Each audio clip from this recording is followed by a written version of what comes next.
কুখ্যাত কুরাইশ নেতা আবু জাহেল ওর সাথীদেরকে নিয়ে মক্কার অদূরে এক জায়গায় আলাপ আলোচনা করতেছিলেন। হঠাৎ করে একজন ভিক্ষুক আবু জাহেলের কাছে গিয়া বলল, আবু জাহেল একটু ভিক্ষা আমার দিবানি, ভিক্ষা। আবু জাহেল ভিক্ষা তো দিবে না, কারণ তো তারা তো দানের মর্যাদা জানে না। এই যে আজকের প্রধান অতিথি সাহেব লক্ষ লক্ষ টাকা দিলেন এই মাদ্রাসার জন্য, আরো যারা দান করলেন, এই দানের ফজিলত আগে হুজুর বলছে, এরপরে তো মানুষ দান করছে, যেরকম ঠিক কিনা? অথবা যদি হুজুর নাও বলে থাকে, মুসলমান যারা ইমানদার যারা তারা তো আগে থেকেই জানে, কারণ আল্লাহ পাক রব্বুল আলামিন কোরআনুল কারীমের মধ্যে বলে দিলেন, ইন্নামাল মুমিনুনা আল্লাযীনা আমানু বিল্লাহি ওয়া রাসূলিহি সুম্মা লাম ইয়ারতাবু ওয়া জাহাদু বিআমওয়ালিহিম وأنفسهم في سبيل الله أولئك هم الصادقون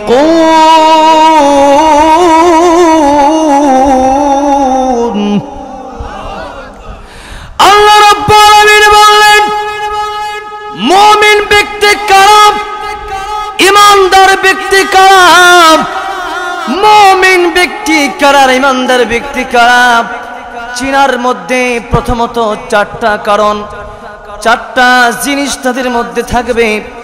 এক নম্বরে হলো ঈমানদার বান্দা যারা, এক নম্বরে আমানু বিল্লাহি, আল্লাহর উপর ঈমান আনবে। দুই নম্বরে ওয়া রাসূলিহি, আল্লাহ রাসূলের প্রতি ঈমান আনবে।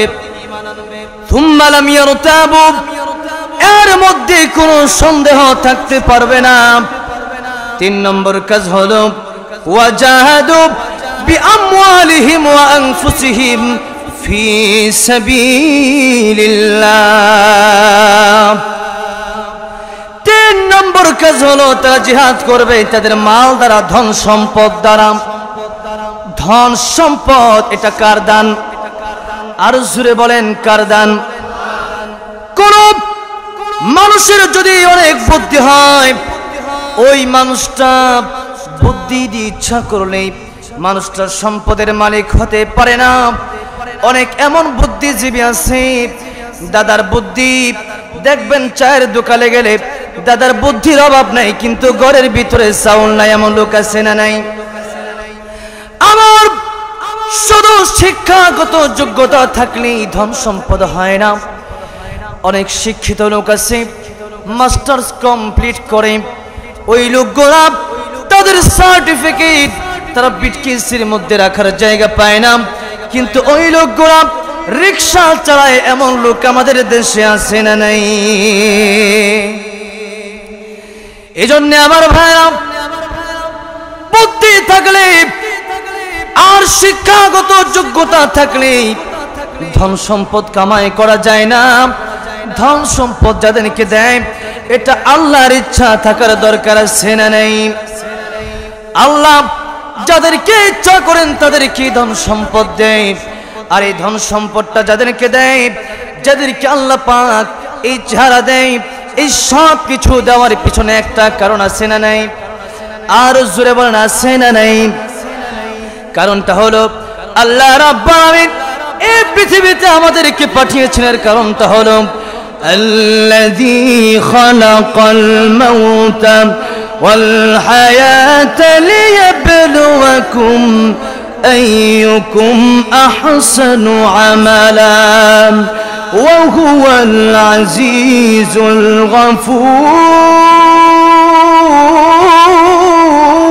الغفور। দুনিয়ার মধ্যে আমরা এসেছি, এর মধ্যে একটা কারণ আছে না নাই? নাকি আল্লাহ পাক এমনি সৃষ্টি করছেন? একটা কারণ আছে না নাই? আল্লাহ পাক আমাদেরকে দুনিয়ার মধ্যে পাঠাইলেন পরীক্ষার জন্য। কিসের জন্য? এই দুনিয়াটা হলো পরীক্ষার হাল। এই দুনিয়ার মধ্যে কিছু সময় আল্লাহ পাক আমাদের কিছু সময়ের জন্য পাঠিয়েছেন। বন্ধু, এই দুনিয়া থেকে চিরতরে একদিন বিদায় নিয়ে চলে যেতে হবে। এই দুনিয়াটা থাকার জায়গা না, নাকি দুনিয়া থাকার জায়গা নাকি? যেরকম থাকার জায়গা, यहाँ हम सब मुसाफिर हैं, कब्र आखिर ठिकाना, कोई आगे रवाना है, कोई पीछे रवाना। ठीक ना? একদিন মাটির ভেতরে হবে ঘর রে মন আমার, কেন বান্ধ দালান ঘর রে মন আমার, কেন বান্ধ দালান ঘর। ঠিক কিনা? এই পৃথিবীতে আমরা কেউ থাকতে পারবো না, থাকার জন্য আসছি নাকি? আর জোরে কোন থাকার জন্য আসছি? কুল্লু মান আলাইহা ফান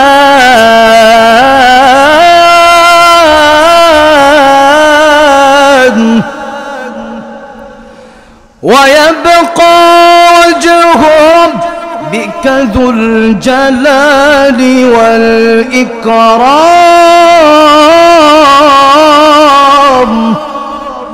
এই পৃথিবীটা ধ্বংস হয়ে যাবে, পৃথিবী থেকে একদম সকল মানুষের বিদায় নেওয়া লাগবে, সব ধ্বংস হয়ে যাবে, শুধু বাকি থাকবেন আমার আল্লাহ। বাকি থাকবেন কে? এমনকি হযরতে আজরাইল আলাইহিস সালাম পর্যন্ত বাঁচতে পারবে না। সব মানুষগুলো যখন খতম হয়ে যাবে, বিদায় হয়ে যাবে, আল্লাহ রাব্বুল আলামিনের কাছে গিয়ে বলবেন, প্রভু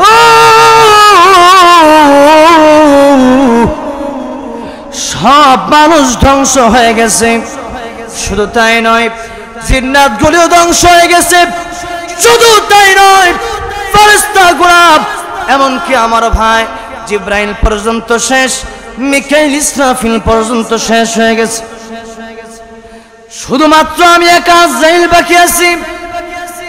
আল্লাহ রাব্বুল আলামিন ডেকে বলবেন, আজরাইল রে, সব যখন মরে গেছে, মুতিয়া মালাকাল মাউত, তোমারও বাঁচার কোনো অধিকার নাই। তমাম পৃথিবী, আসমান জমিন সব ধ্বংস হয়ে যাবে। এমনকি যখন নাকি আজরাইল আলাইহিস সালামকে আল্লাহ রাব্বুল আলামিন এই কথাটা বলবেন, মুতিয়া মালাকাল মাউত, সঙ্গে সঙ্গে আজরাইল আলাইহিস সালাম এমন একটা চিৎকার দেবেন, ওই চিৎকার যদি কোন মানুষ কোন প্রাণী যদি শুনতে পারতো, ওই সময় সঙ্গে সঙ্গে ওই প্রাণী আর মানুষ দুনিয়া থেকে চিরতরে বিদায় হয়ে চলে যাইত। এত ভয়ঙ্কর চিৎকার হযরতে আজরাইল আলাইহিস সালাম দিবেন। সঙ্গে সঙ্গে হযরতে আজরাইল আলাইহিস সালাম চিরতরে বিদায় হয়ে আল্লাহর কাছে চলে যাবে। তাহলে কোন ফেরেশতা থাকতে পারবে? তাহলে এই দুনিয়ার মধ্যে আমরা এসেছি একটা কারণ আছে না নাই? আল্লাহ রাব্বুল আলামিন আয়াতের মধ্যে প্রশ্নবোধক আওয়াজ দিয়ে বলছেন, ফাহসিবতুম আন্নামা খালাকনাকুম আবাসাও ওয়া আন্নাকুম ইলাইনা লা তুরজাউন। আল্লাহু আকবার। মানুষ, তোমরা কি ভেবেছ আমি তোমাদেরকে অনর্থক সৃষ্টি করেছি? না। কেন সৃষ্টি করলাম? এটাও আল্লাহ রাব্বুল আলামিন আবার 27 নম্বর পারায় 2 নম্বর পৃষ্ঠায় আল্লাহ পাক এটাও বললেন, ওয়ামা খালাকতুল জিন্না ওয়াল ইনসা ইল্লা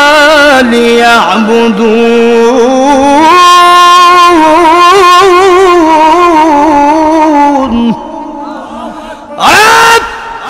পৃথিবীর মানুষেরা, আমি আল্লাহ রাব্বুল আলামিন মানুষ এবং জিনদেরকে সৃষ্টি করেছি একমাত্র আমি আল্লাহর ইবাদতের জন্য। জোরে জোরে বলেন, কার ইবাদতের জন্য?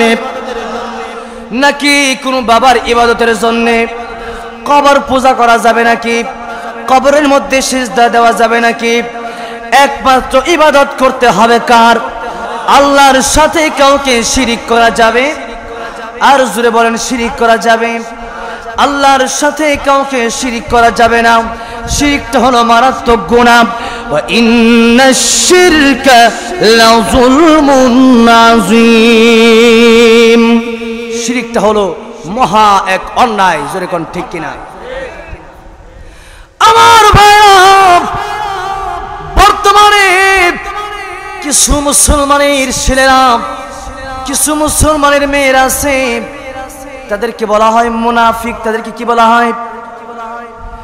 আমার ভাইরা, গভীর মনোযোগ দিয়ে কথাগুলি শুনবেন। আপনি কোন পথে হাঁটছেন? জান্নাতের পথে নাকি জাহান্নামের পথে? জান্নাতের পথে যদি হাঁটেন তাহলে তো অবশ্যই ইমানদার হওয়া লাগবে। আর যদি জাহান্নামের পথে ভুলে চলে যান, খুব মনোযোগ দিয়ে শুনবেন, মুনাফিক কোন ইহুদির ঘর থেকে হয় না, মুনাফিক কোন হিন্দুর ঘর থেকে হয় না, মুনাফিক কোন নাসরা ইহুদি আর খ্রিস্টানের ঘর থেকে হয় না। মুনাফিক পয়দা হয় মুসলমানের ঘর থেকে।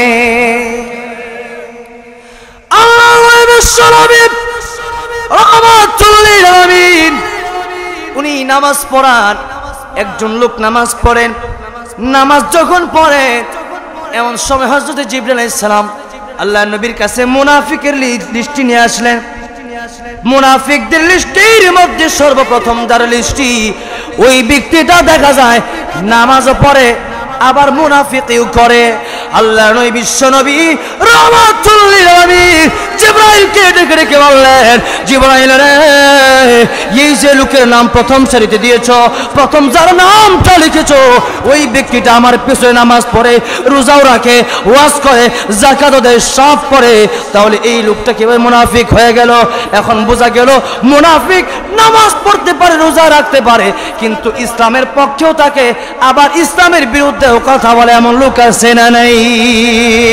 দেখবেন কিছু লোক মাহফিলের মধ্যেও থাকে, আবার গান হইলে, বাজনা হইলে ওই যে নায়িকাদের সঙ্গে নাচবার লাগেও চলে, যেমন লোক আছে না নাই?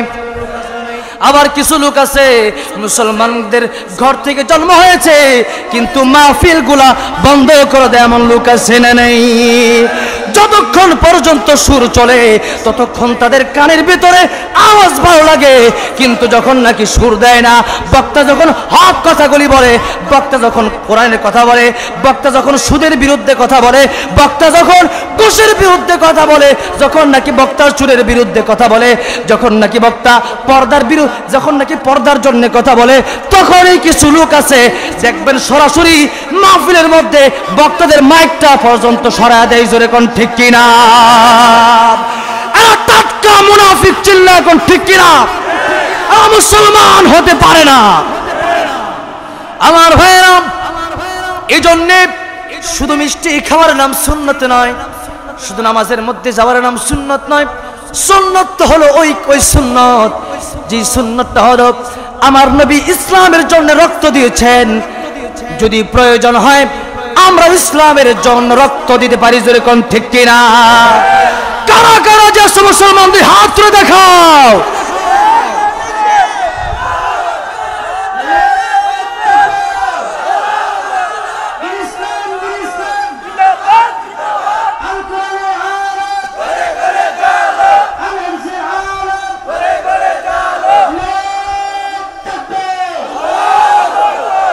আমার ভাইরা হাত নামান। আমরা এই জায়গাটার মধ্যে বসে বসে কোরআন থেকে কথা বলি। এই গ্রন্থটা কার পক্ষ থেকে এসেছে? জোরে বলেন, কার পক্ষ থেকে এসেছে? আল্লাহর পক্ষ থেকে এসেছে। সুতরাং আসমানটা কার? জমিনটা কার? কোরআনটা কার? আমরা কার গোলাম? আল্লাহর গোলাম হয়ে আল্লাহর কোরআনের কথা বলবো, কারোর কাছে পারমিশন নিতে আমরা চাই না। আল্লাহর কোরআনের কথা বলি, এর মধ্যে যারা বাধা দেয় এদের জন্মের মধ্যে ভেজাল আছে না নাই? আমার ভাইরা, আল্লাহ পাক এই মানুষগুলোকে হেদায়েত দান করেন, পড়েন আমিন। আমার ভাইরা, এই জন্যে বলতেছিলাম আমরা আল্লাহর গোলাম, ইবাদত করতে হবে কার? আল্লাহর ইবাদত করতে হলে অবশ্যই কোরআন থেকে কথা বলার দরকার আছে না নাই? আর এই কোরআন থেকে কথা বললেই তো আপনারা মানতে পারবেন, জোরে কোন ঠিক কিনা? আজকে বাংলাদেশের মধ্যে সবচেয়ে বেশি মুসলমানের সংখ্যা, জোরে কোন সুবহানাল্লাহ। আজকে যারা খবর নেয়, যারা প্রত্যেকটা দেশের খবর নেয়, তারা আজকে বিশ্বের মধ্যে সব দেশের খবর নেওয়ার পরে দেখলো নবীর জন্য সবচেয়ে বেশি নবীর পক্ষে কথা বলছে বাংলাদেশের মুসলমান। এই জন্য বলি বাংলাদেশটা হচ্ছে আল্লাহ আল্লাহর রাসূলের দেশ, কোরআনওয়ালাদের দেশ, শাহজালালের দেশ, শাহপরানের দেশ। এটা কোন নাস্তিকের দেশ নয়। এই দেশের স্বাধীনতা এনেছে মুসলমান। আমার ভাইরা, এই জন্য সেই কোরআন থেকে আমরা কথা বলবো, মুসলমান রাজি আছি না নাই? আমার ভাইরা, এই জন্যে আল্লাহ পাক আমাদেরকে পাঠিয়েছেন ইবাদতের জন্য। কিসের জন্য? যেরকম কিসের জন্য?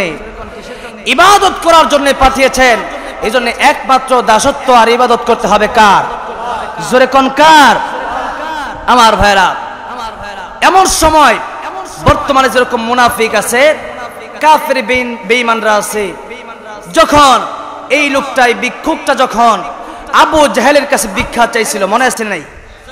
আবু জাহেলের কাছে যখন ভিক্ষা চাইছে, তখন আবু জাহেল সে দেখলো কাবা শরীফের ভিতরে হযরতে আলী কাররামাল্লাহু ওয়াজহু বসা। কে বসা? হযরত আলী রাদিয়াল্লাহু তাআলা। আমার ভাইরা, যার ব্যাপারে আল্লাহর নবী বিশ্বনবী বলেছেন, আমি হলাম মদিনার, আমি হলাম ইলম, আর আলী হলো, আমি হলাম ইলমের শহর, আর সেই শহরের দরওয়াজা হলো হযরতে আলী। জোরে কোন সুবহানাল্লাহ। সেই আলী রাদিয়াল্লাহু তাআলা আনহু তিনি মক্কা শরীফের মধ্যে বসা। আবু জাহেলের কাছে যখন ভিক্ষা চাইলো, আবু জাহেল বলল, ওই যে আলীকে দেখা যায়, আলীর কাছে যাও, আলী বড় দাতা মানুষ, সে দান করার জন্য বলে। তখন ভিক্ষুকটা বলল, ঠিক আছে। ভিক্ষুকটা আলীর কাছে গেল। কার কাছে গেল? হযরত আলী রাদিয়াল্লাহু তাআলা আনহুর কাছে গিয়ে বলল, আলী রে, আল্লাহর ওয়াস্তে একটু কিছু টাকা আমাকে কি দেওয়া যায়? হযরত আলী কাররামাল্লাহু ওয়াজহু তিনি চিন্তায় পড়ে গেলেন। আবু জাহেল যে আল্লাহর নবীর সাহাবী হযরত আলীর কাছে পাঠাইছিল, এর কারণটা ভিক্ষুককে টাকা দিবে, পয়সা দিবে, এর কারণে পাঠাই নাই, বরং ভিক্ষুককে এই জন্য পাঠাইছে, দেখলো আলীর হাতে এখন দেওয়ার মতো কিছু নাই। এখন যদি আলীর কাছে ভিক্ষা চাওয়ার জন্য যায়, তাহলে তো আলী দিতে পারবে না, আর আলী যদি না দিতে পারে তাহলে মুসলমান বেইজ্জতি হবে। এমন একটা অবস্থায় আবু জাহেল পাঠাইল। কিন্তু হযরত আলী রাদিয়াল্লাহু তাআলা আনহু তিনি ছিলেন বড় দানবীর, তিনি ছিলেন অনেক দানশীল, তিনি দান করতে পছন্দ করতেন। এমন সময় দান করার মতো তিনার হাতের মধ্যে কিছু নাই, পকেটের মধ্যে কিছু নাই। তিনি চিন্তা করলেন, আল্লাহ রাব্বুল আমিন তো দান করার জন্য বলেছেন, এখন আমি কোন জায়গা থেকে দান করব? ভিক্ষুকটা আমার কাছে চেয়ে বসেছে, আমি তাকে কি দেব? এখন আমার হাতে তো দেওয়ার মতো কিছু নাই। হযরত আলী রাদিয়াল্লাহু তাআলা এমন সময় দরুদ শরীফ পড়ে ভিক্ষুককে বলল, ভিক্ষুক রে, তোমার হাতটা আমার কাছে দাও। হাতটা যখন আলীর কাছে দিল, হযরত আলী রাদিয়াল্লাহু তাআলা আনহুর কাছে হাতটা দেওয়ার সঙ্গে সঙ্গে এবার আলী রাদিয়াল্লাহু তাআলা আনহু হাতটা মুষ্টি করে একটা ফু দিয়ে দিলেন, আর বললেন, তুমি আবু জাহেলের সামনে যাওয়ার পরে হাতের মুষ্টিটা খুলবা। হযরত আলী রাদিয়াল্লাহু তাআলা আনহুর কথা অনুযায়ী ভিক্ষুকটা আবু জাহেলের সামনে যখন গেল, আবু জাহেল চিন্তা করতে লাগলো, আলী তো কিছু দিতে পারে নাই, আলীর কাছে তো কোনো টাকা নাই, আলীর কাছে তো কোনো খাবার নাই, আলী তো তাকে কিছু দিতে পারে নাই। এখন তাহলে তো অবশ্যই ভিক্ষুকটা খালি হাতে আসবে। এখন যখন ভিক্ষুকটা তার সামনে আসলো, এমন সময় ভিক্ষুকটা হযরত আলীর কথা অনুযায়ী হাত খুললো, এমন সময় তাকায় দেখে ওই হাতটা তো ছিল খালি, ওই হাতের মধ্যে এমন একটা মুক্তা, যে মুক্তার দাম ছিল ওই যুগের 1000 স্বর্ণ মুদ্রা। আবু জাহেল অবাক হয়ে গেল, কি রে এত দামি মুক্তা আলী কোথায় পেল? তার বিশ্বাস হয় না, ভিক্ষুককে হয়তো আলী দেয় নাই, ভিক্ষুক হয়তো অন্য কোথাও থেকে এই মুক্তা এনেছে। বিশ্বাস হয় না। আবু জাহেলের লোকেরা ওই জায়গা থেকে উঠে এবার চলে গেল হযরতে আলী রাদিয়াল্লাহু তাআলা আনহুর কাছে। আলী, এই যে মুক্তা তার হাতের মধ্যে দিলাম, মুক্তা কোন জায়গা থেকে তুমি পেয়েছো? হযরতে আলী কাররামাল্লাহু ওয়াজহু ডেকে বলছেন, এই আবু জাহেলের লোকেরা শোনো, আমার হাতে এত দামি মুক্তা দেওয়ার মতো অবস্থা ছিল না, কিন্তু যখন ভিক্ষুকটা আমার কাছে ভিক্ষা চাইল, আমার কাছে যখন আল্লাহর ওয়াস্তে কিছু চাইল, আমি ভিক্ষুককে খালি হাতে ফিরিয়ে দিতে পারলাম না। আমি আলী তখন দুরূদ শরীফ পড়ে ফু দিয়েছি, সঙ্গে সঙ্গে আমার আল্লাহর রহমতে ওই ভিক্ষুকের হাতের মধ্যে মুক্তা জন্ম হয়ে গেছে। এমন সময় বিস্ময়কর এই ঘটনা শুনে একজন নয়, দুইজন নয়, 3 জন কাফের হযরতে আলী রাদিয়াল্লাহু তাআলা আনহুকে বলেন, আলী রে, আমাদেরকে পড়ে দাও লা ইলাহা।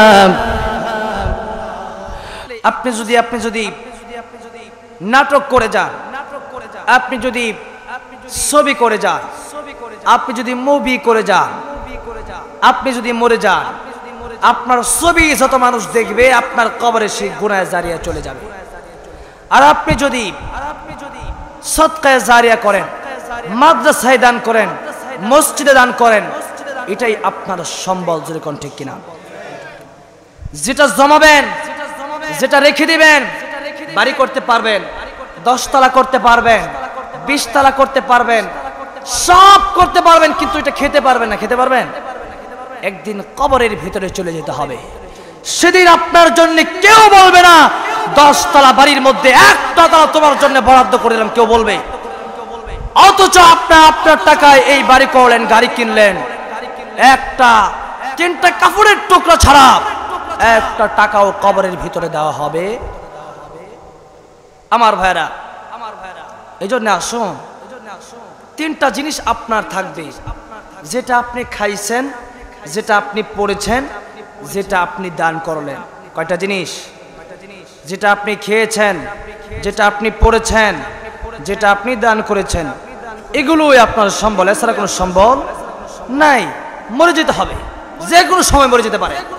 প্রতিদিন সফর করি, প্রতিদিন সফর, রমজানের আগেও মাহফিল নেওয়া, রমজানের পরেও আরো ডেট নেওয়া, দিনে 2টা-3টা মাহফিলও থাকে।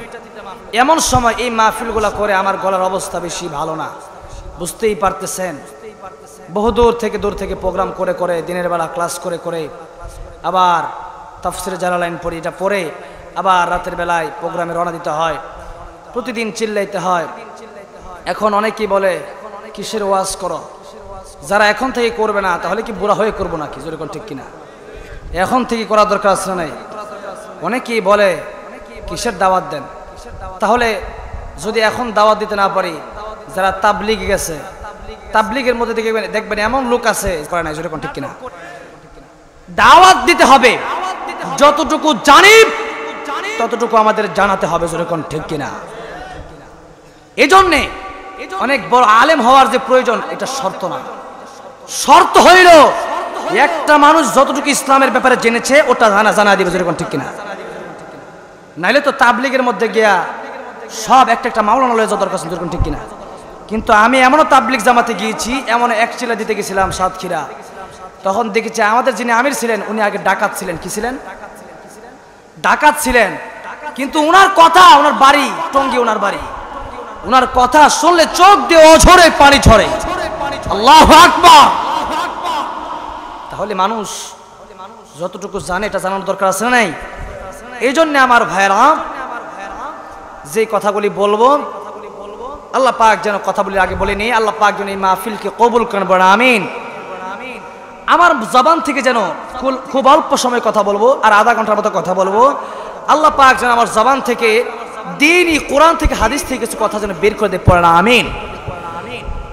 আমার ভাইরা, আমি আপনাদের সামনে পবিত্র কোরআনুল কারীমের 6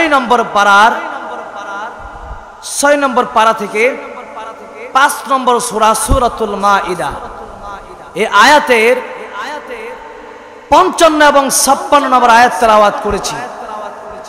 এই আয়াত থেকে আমি আপনাদের সামনে কিছু বলার চেষ্টা করব, বলি ইনশাআল্লাহ।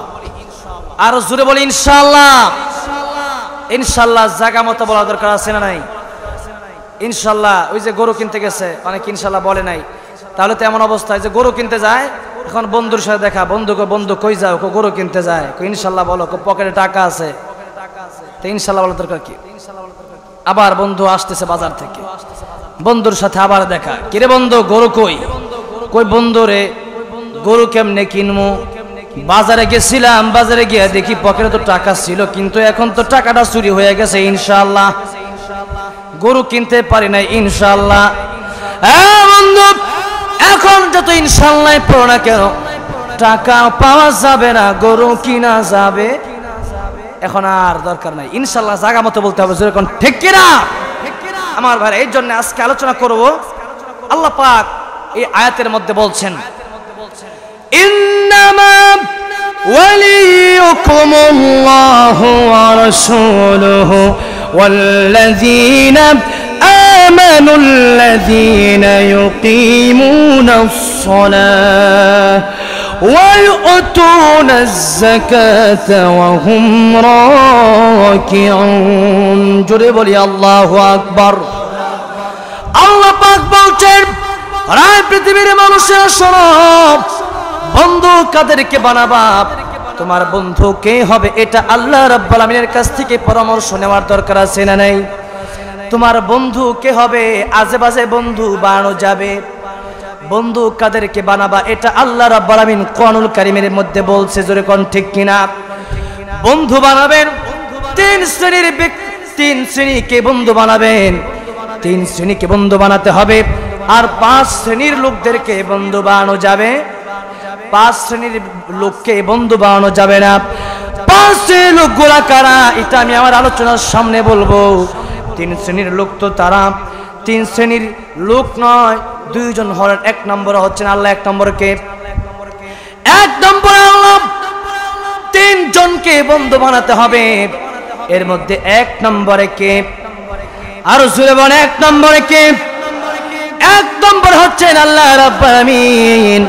এইজন্য আল্লাহ পাক রব্বুল আমিন বললেন, ইন্নামা ওয়ালিয়ুকুমুল্লাহু ওয়া রাসূলুহু ওয়াল্লাযীনা আমানু।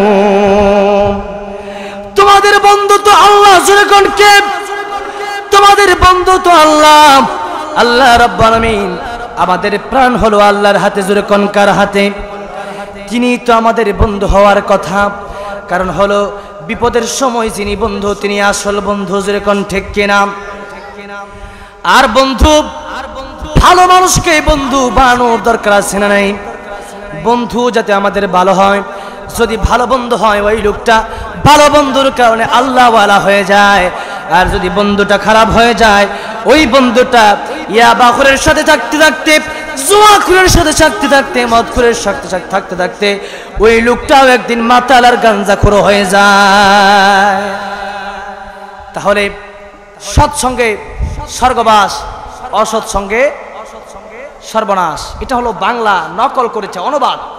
এটা এই কথাটা হচ্ছে আল্লামা শেখ সাদি রহমতুল্লাহ আলাইহির কথা। কার কথা? শেখ সাদি রহমতুল্লাহ আলাইহি বললেন, সাহাবতে সালেহ তোরা সালেহ কোনাত, সাহাবতে তালেহ তোরা তালেহ কোনাত, সাহাবতে সালেহ তোরা সালেহ কোনাত, সাহাবতে তালেহ তোরা তালেহ কোনাত। সৎসঙ্গে স্বর্গবাস, অসৎসঙ্গে সর্বনাশ। এজন্য আল্লাহ রাব্বুল আমিন বলছেন, মানুষেরা রে, তোমাদের বন্ধু তো এক, প্রথমে হচ্ছে আল্লাহ। প্রথমে কে? তোমাদের বন্ধু প্রথমে আল্লাহ, কারণ হচ্ছে বিপদের বন্ধু যে আসল বন্ধু, বিপদের মধ্যে যে উদ্ধার করে সেই হলো আসল বন্ধু। যেরকম ঠিক কিনা? কারণ আমরা যখন মায়ের পেটের মধ্যে ছিলাম, ওই মায়ের পেটের মধ্যে আমাদের খাবারের ব্যবস্থা কে করে দিয়েছেন? এই যে আমাদের বডির দিকে তাকান, এত সুন্দর হাত পা আল্লাহ পাক দিয়েছেন।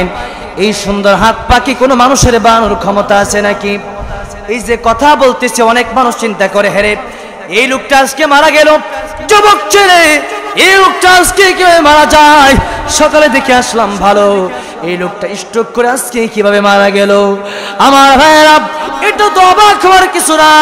মানুষ মরলে এটা তো অবাক কিছু না, মানুষ যে জিন্দা রয়েছে এটাই হলো সবচেয়ে বড় অবাক বিষয়। জোরে কোন ঠিক কিনা? মানুষ বেঁচে আছে, এই যে আমি কথা বলতেছি, এই যে আমি তাকা রইলাম, গোটা দুনিয়াটা দেখতেছি, চক্ষুটা বন্ধ করলে আর দেখতে পারি না। এটা কি আপনারা মনে করেন সাধারণ কোনো বিষয়? কারো যদি চক্ষু না থাকে তাহলে কিন্তু ওই ব্যক্তিরা চক্ষুর মর্যাদা বোঝে। যেরকম ঠিক কিনা? এজন্য বুঝতে হবে, যারা তাদের প্রেমিকাকে আপনারা বন্ধু বানাইছে, অনেকে আছে প্রেমিকারে বন্ধু বানাইছে। যেরকম ঠিক কিনা? অনেকে আছে অবাধে নষ্ট মহিলাদেরকে বন্ধু বানাইছে। আমার লোক আছে না নাই? কেন বলতেছি কথাগুলা? অনেক লোক আছে আজকে সমাজে, তারা দেখবেন তাদের প্রেমিকাকে না পাইলে আই লাভ ইউ টু যদি না বলে তাইলে তারা গলার মধ্যে দড়ি। আবার দেখা যায় কিছু সময় দেখা যায় এক দড়িতে দুইজন। ঠিক কিনা? ঠিক আছে, যেহেতু আমার বাপেও রাজি না, তোমার বাপেও রাজি না, দুইজন মিলে আত্মহত্যা করে হলো জান্নাতে যাই গিয়া। ঠিক কিনা?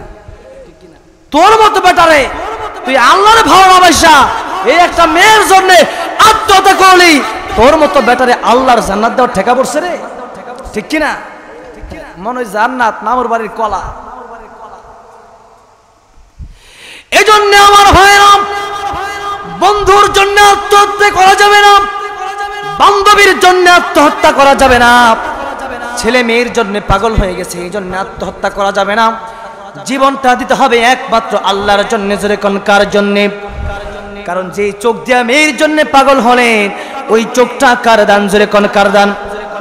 আর যদি ইউসুফ আলাইহিস সালাম যখন বাদশার দরবারে ছিলেন, জুলেখা ইউসুফের জন্য পাগল হয়ে গেছে, জুলেখা সব পড়া দরজা বন্ধ করে দিলেন এবং ইউসুফ আলাইহিস সালামকে ডেকে ডেকে বলছেন, ইউসুফ রে, অনেক দিনের জল্পনা কল্পনা, তোমার ভালোবাসা আমি পেতে চাই, তোমার প্রেম আমি পেতে চাই, তোমার জন্য আমি দেওয়ানা হয়ে গেছি।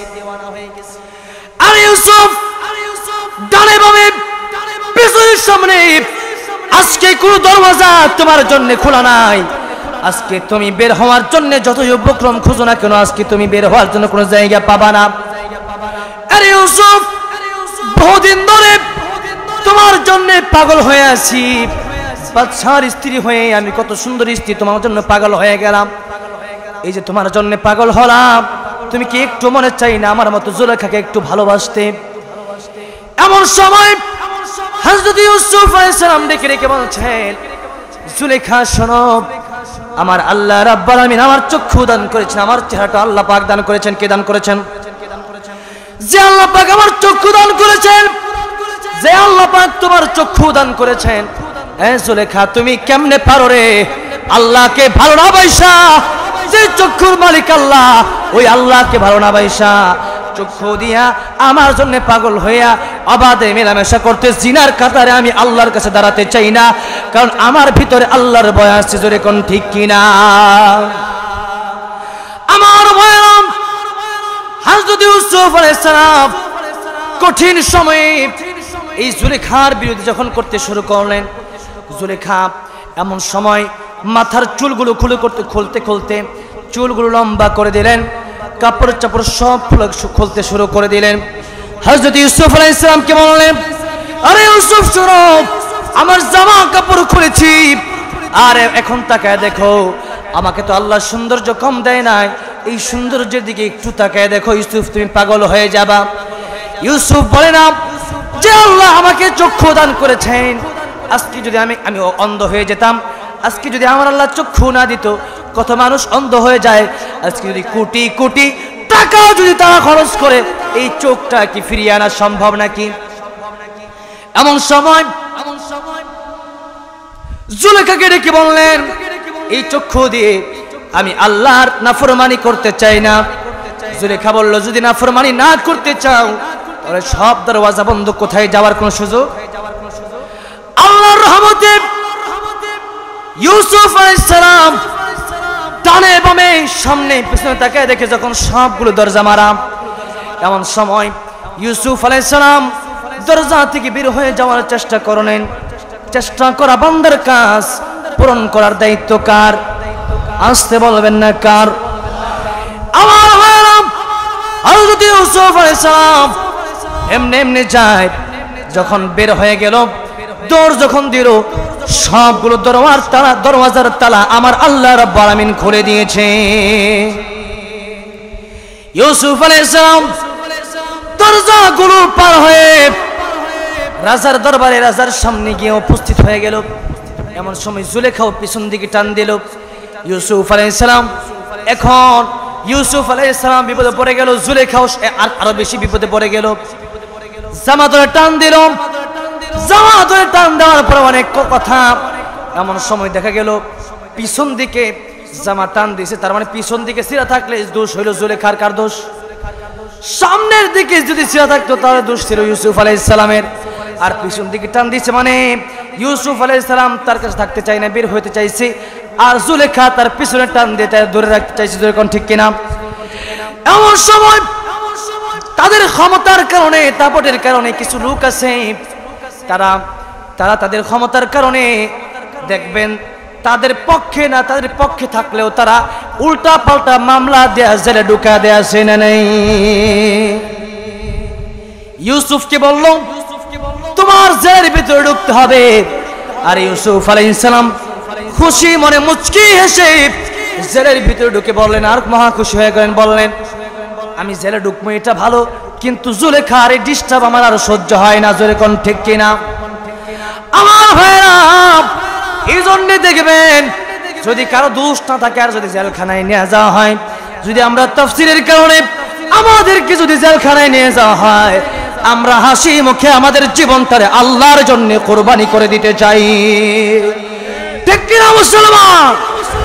কয়েকদিন আগেও রাসূলের বিরুদ্ধে একজন কথা বলেছে আমার বাংলার জমিনে।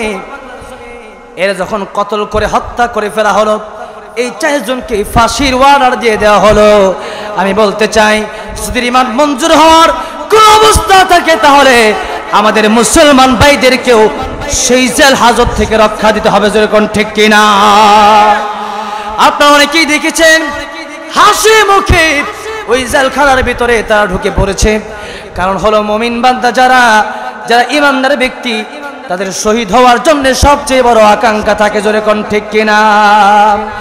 কারণ হলো শহীদি মৃত্যু এমন মৃত্যু, শহীদি মৃত্যু যদি হয় তাহলে মরণের মধ্যে আর কোনো কষ্ট হয় না। জোরে কোন সুবহানাল্লাহ। শহীদি মৃত্যু এমন একটা মৃত্যু, আল্লাহর জন্য রাসূলের জন্য যদি কেউ মরে যায় তার কবরের মধ্যে মুনকার নাকির পর্যন্ত আসে না। শুধু তাই নয়, কিয়ামতের ময়দানে বিনা হিসাবে আমার আল্লাহ রাব্বুল আলামিন শহীদ বান্দাটাকে জান্নাতের মধ্যে প্রবেশ করায় দিবে।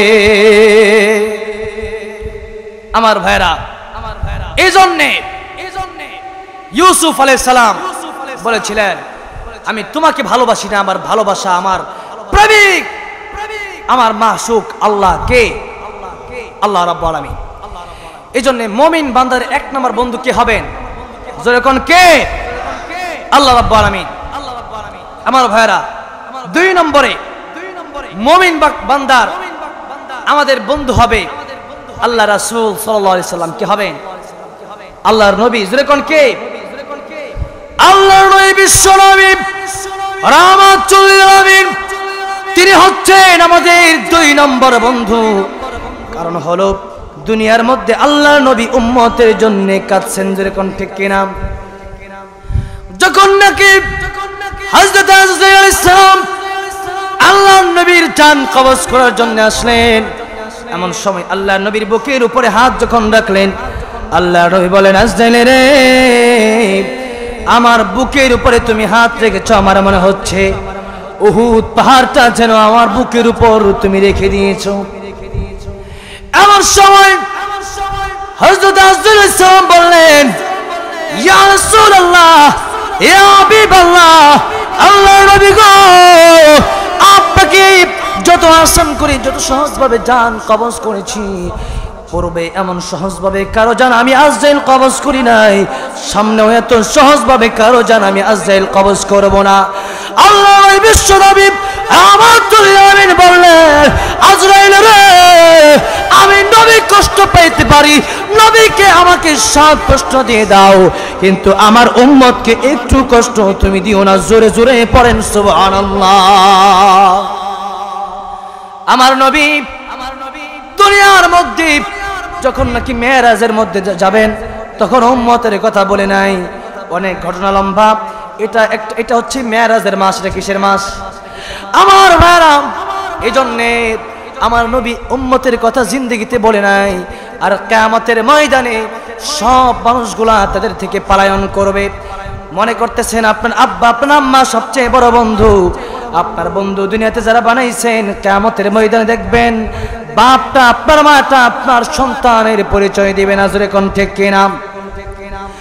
আল্লাহ রাব্বুল আলামিন বলেন, ইয়াউমা ইয়াফিরুল মারউ মিন আখিহি ওয়া উম্মিহি ওয়া আবিহি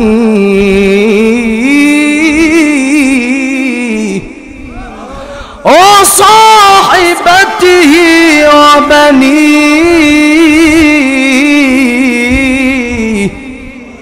আল্লাহ রাব্বুল আলামিন বললেন, বন্ধু বন্ধুর পরিচয় দিবে না, খালি বাগবে পলায়া যাবে। সন্তান বাবার পরিচয় দিবে না, মা সন্তানের পরিচয় দিবে না। এমন সময় কোন নবী হযরত আদম আলাইহিস সালাম থেকে নিয়ে হযরত ঈসা আলাইহিস সালাম পর্যন্ত একজন উম্মতের জন্য সুপারিশ করবেন না। সুপারিশ করবেন কেবলমাত্র বিশ্ব নবী হযরত মুহাম্মদুর রাসূলুল্লাহ। সকলেই পড়েন সাল্লাল্লাহু আলাইহি ওয়াসাল্লাম। হে রাসূল, তোমাকে ভুলি আমি কেমন করে, হাজারো ব্যথা বেদনার পরে ফিরে আসনি তুমি আপন ঘরে, দিনের আলো তুমি ছড়িয়ে দিতে চলে গেলে মদিনায় মক্কা ছেড়ে। হে রাসূল, তোমাকে ভুলি আমি কেমন করে, ঠিক কিনা? এজন্যে কিয়ামতের ময়দানে আল্লাহর নবী বিশ্ব নবী রাহমাতুল আলামিন উম্মতের জন্য সুপারিশ করবেন। জোরে কোন ঠিক কিনা? তাহলে সেই নবীকে বন্ধু বানানোর দরকার আছে না নাই? 3 নম্বরে যাদেরকে বন্ধু বানাবেন, 3 নম্বরে বন্ধু বানাতে হবে ঈমানদারকে। কাদেরকে? 3 নম্বরে বন্ধু বানাতে হবে ঈমানদারকে। এরপর আল্লাহ পাক বললেন, ওয়াল্লাযীনা আমানুল্লাযীনা ইউকিমুনাস সালাতা ওয়া ইউতুনাজ যাকাতা ওয়া হুম রাকিউন।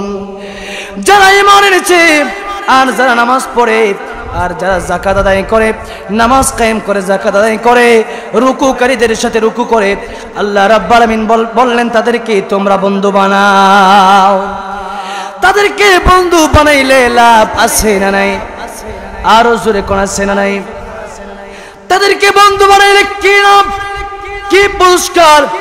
এই বন্ধু বানাইলে আল্লাহ রাব্বুল আলামিন এরপরে আয়াতে 56 নম্বর আয়াতে সূরা মায়েদার 56 নম্বর আয়াতে আল্লাহ পাক বলছেন, ومن يتولى الله ورسوله والذين آمنوا فإن حزب الله هم الغالبون। জোরে বলি আল্লাহু আকবার। আল্লাহ বললেন, যারা আল্লাহর রাসূল এবং যারা বিশ্বাসীদেরকে, ঈমানদারকে বন্ধু বানাবে, যারা ঈমানদারকে বন্ধুর রূপে গ্রহণ করবে, তারাই আল্লাহর দল। তারা জোরে কোন, তারা কার দল? দল হলো 2টা। জোরে কোন দল? কয় প্রকার? একটা হলো আল্লাহর দল, আর একটা হলো কার দল? জোরে কোন? একটা হলো আল্লাহর দল। উলাইকা হিজবুল্লাহ আলা ইন্না হিজবাল্লাহি হুমুল মুফলিহুন। একটা কার দল? আল্লাহর দলের নামকে বলা হয় হিজবুল্লাহ কি, আর শয়তানের দলের নাম হলো হিজবুশ শয়তান কি, হিজবুশ শয়তান। আমরা কোন দলে থাকতে চাই? হিজবুল্লাহ। কার দলে? আল্লাহর দলে। কার দলে? আল্লাহর দলে আমরা থাকতে চাই। আর শয়তানের দল আছে না নাই? শয়তানের দল কারা কারা একটু চিনার দরকার আছে না নাই? একটু চিনা দেওয়া যায়। যারা সুদ খায় রইল শয়তানের দল। কার দল? যারা ঘুষ খায় রইল শয়তানের দল। কার দল? যারা চুরি করে রইল শয়তানের দল। কার দল? যাদের কোরআনের কথা ভালো লাগে না রইল শয়তানের দল। কার দল? আর যাদের নাকি আল্লাহ আল্লাহ রাসূল ভালো লাগে না এরাই হলো শয়তানের দল। কার দল? আমরা থাকতে চাই আল্লাহর দলে। কার দলে? যেরকম কার দলে? আল্লাহ এবং আল্লাহ রাসূলের দলে যদি কেউ থাকতে পারে ওই বান্দারের 1 নম্বর পুরস্কার হলো আল্লাহ রাব্বুল আমিন ওই বান্দার জীবনের সমস্ত গুনাহগুলি আল্লাহ মাফ করে দিবেন। আর 2 নম্বর পুরস্কার হলো আল্লাহ রাব্বুল আমিন বলে দিলেন, আল্লাহ রাব্বুল আমিন বললেন 2 নম্বর পুরস্কার হলো আল্লাহ পাক তার জীবনের সমস্ত গুনাহ মাফ করে কিয়ামতের ময়দানে আল্লাহর জান্নাতটা তাকে দান করে দিবেন।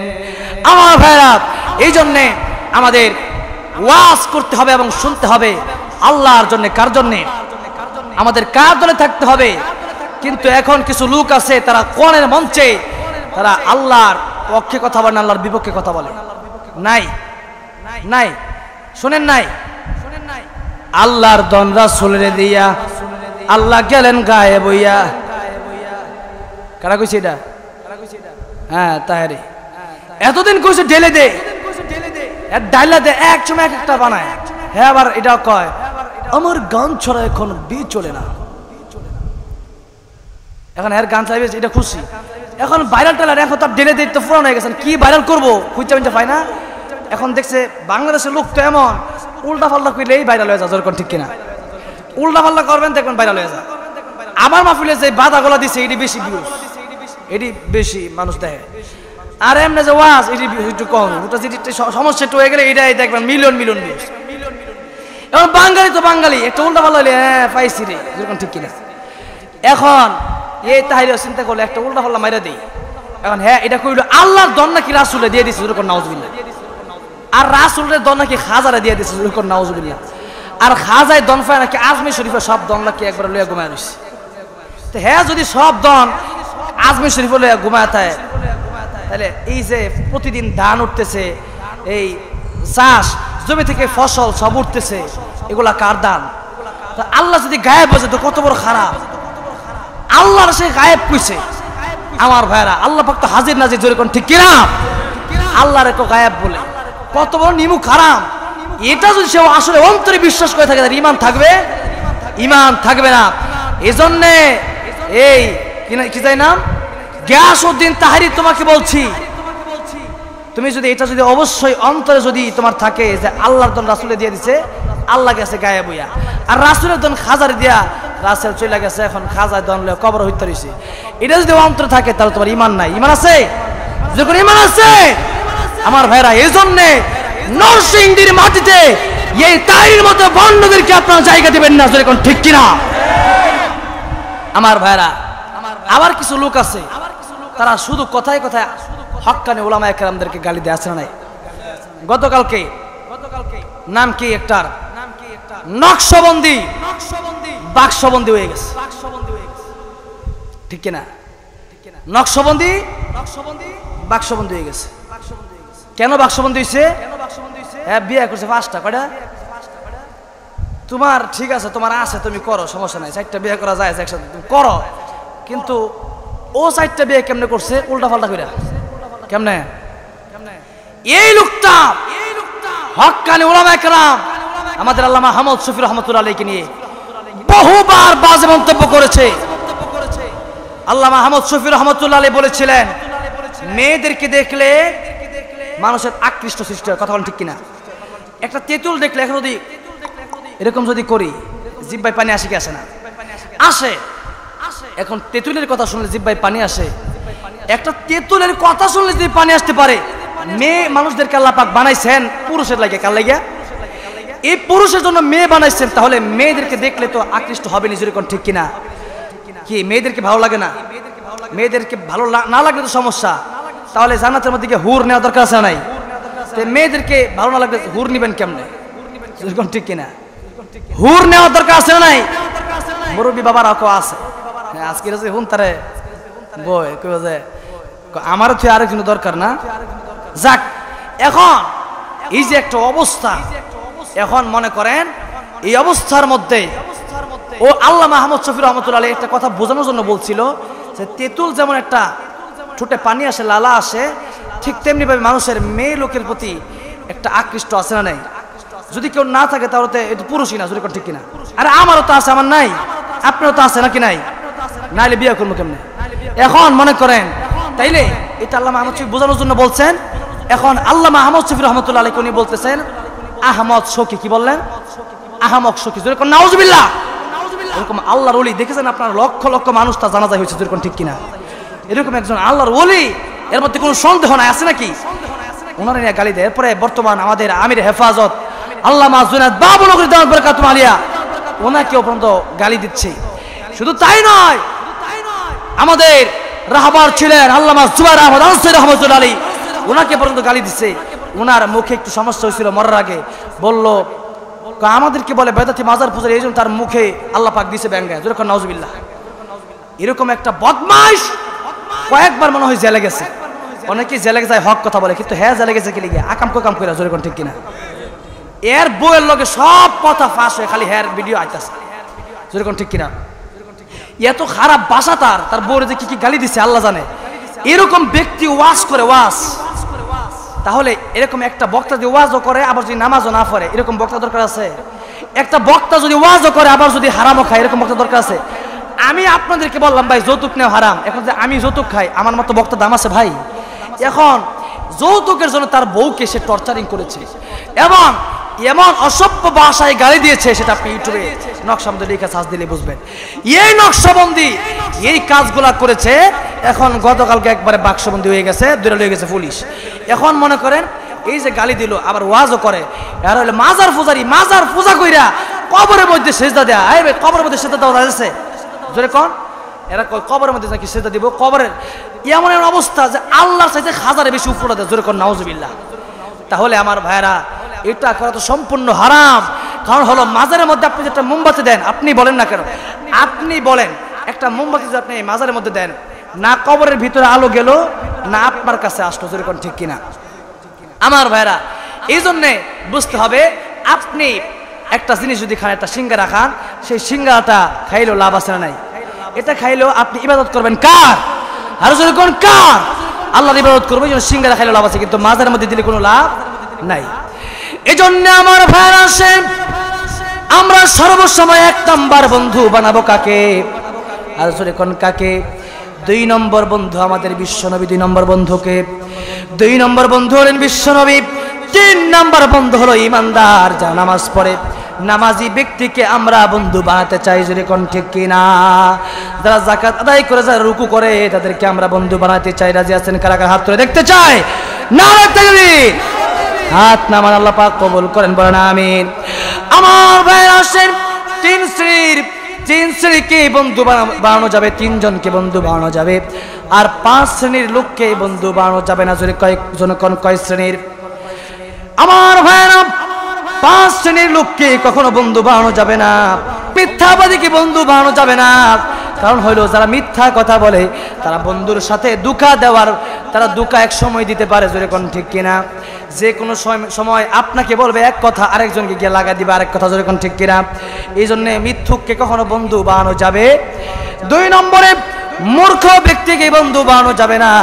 কারণ হলো মূর্খ বন্ধুর চাইতে শিক্ষিত শত্রু অনেক ভালো, যদি কোন ঠিক কিনা? কারণ হলো মূর্খ ব্যক্তিরা আপনার সাথে চলবে, আপনার সাথে চলতে চলতে আপনার উপকার করতে গিয়ে দেখবেন কোথায় যেন ক্ষতি হয়ে গেছে, যদি কোন ঠিক কিনা?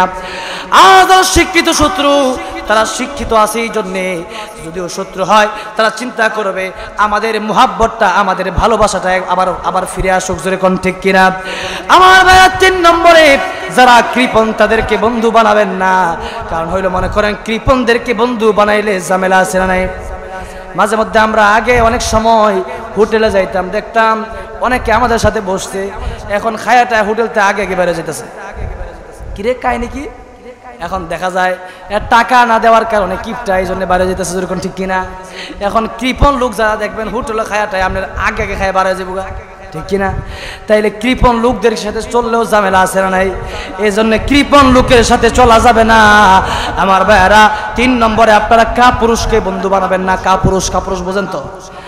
আপনার মামলা হয়ে গেল, মনে করেন আপনি একটা বিপদে পড়ে গেছেন, আপনার বন্ধু এখন চিন্তা করতেছে এখন যদি আমি ওর সাথে যাই তাহলে আমিও তো বড় বিপদে, ওর বাপ দাদা 14 গোষ্ঠী জেল খাটুক, আমি এর মধ্যে নাই, যেরকম ঠিক কিনা?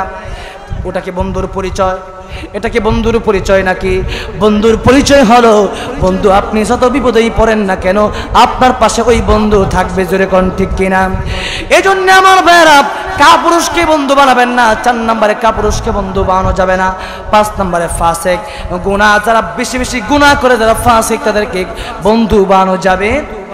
আমার ভাইয়েরা এই জন্য ইহুদি খ্রিস্টান কোনদিন মুসলমানের বন্ধু হতে পারে, এই জন্য গুনাহগারদেরকে বন্ধু বানানো যাবে না।